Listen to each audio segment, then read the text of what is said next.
Hey guys, welcome to episode 3. I realize I've talked a lot about my 30-gallon, but I haven't talked much about the 10-gallon. So in this video I'm actually going to talk about this tank and explain what it's being used for at the moment and what its future plans are.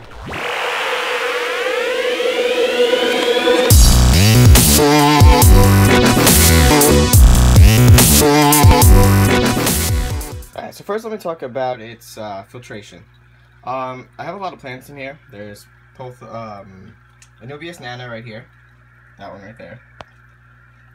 The typical banana plant that they usually sell at local fish stores under banana plants. The way I have it set up is it's in an old cave that I had that broke. I put some sand in the bottom and then filled it up with some rocks above, since the banana shaped roots should be above the substrate.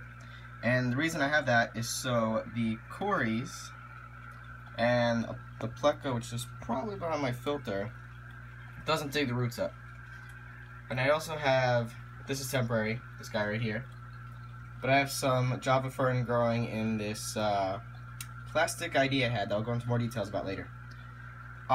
This one is actually from the 30-gallon tank, and the reason it's set up that way is because my Corydoris duplicarius, if that's how you pronounce it right, laid eggs 2 days ago.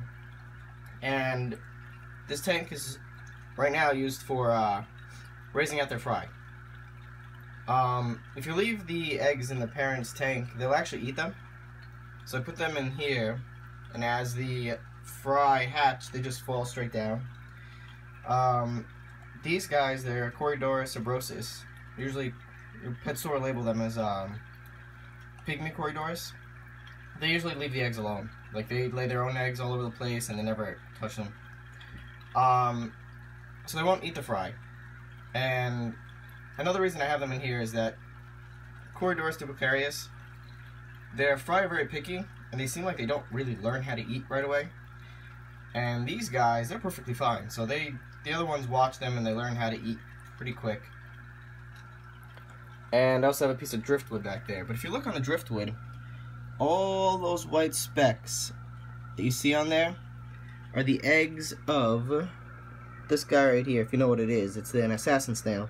I have 10 of them total, and they've been breeding like crazy. I've seen little ones crawling in the substrate, and they're perfect. I love them, and I sell them.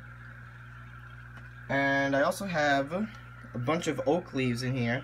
That's perfect for the fry to hide in. They actually eat the coating that the leaves get while they're decomposing, so there's a lot of microorganisms on there that they eat. And filtration. I got this at Petco.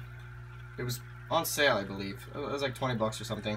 It's rated for a 20-gallon tank and has two functions. You can either have the waterfall effect on top or the water coming out of the bottom. I prefer it down here because it's not as loud. But I have pothos in there and cilantro. Cilantro's been growing crazy, and it's constantly shooting off new stems and leaves. And the pothos just got a few leaves also. In this tank I also have a long-finned Bristlenose pleco. He likes to hide back here. You can't really see, but he's behind the filter. I didn't have any air stones, so I used an old sponge filter that I wasn't using, and it's hanging right here for filtration, aeration. And it keeps the surface moving, as you can see, these bubbles.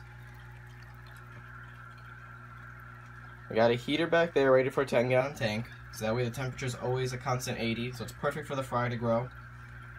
And now, right now, that's what it's being used for. It's being used as a grow out. I'm waiting for my L144s to reach sexual maturity so I can start breeding them. But in the meantime, I'm breeding my Corydoris duplicarius, which at the moment, you can't really see any of them. They like to hide inside the caves. Well, there's one right here. So I'm raising those fry out while those are growing. And then what's going to be used it for is I'm going to keep 2 females in here and a male in here. Whenever I want the Bristlenose to breed, I'll put the male in there. I let them breed, And once the fry are free swimming, I'll move the male back into here to keep them from breeding again while I raise those guys out. I think it's perfect because that way I allow the females to rest and the male to rest while the fry are growing, so they're not being overbred. And I think that's perfect for to keep their genetics going properly. I feel like fish that are overbred, eventually the fry starts suffering. You start seeing weak fry, stunted fry, fry that really won't grow very well, and that's my way of combating that. I think that's actually everything I wanted to talk about in this tank. Oh wait, lighting. This is a solar LED, and it's just pretty much just aiming on top of these plants and the ones right there.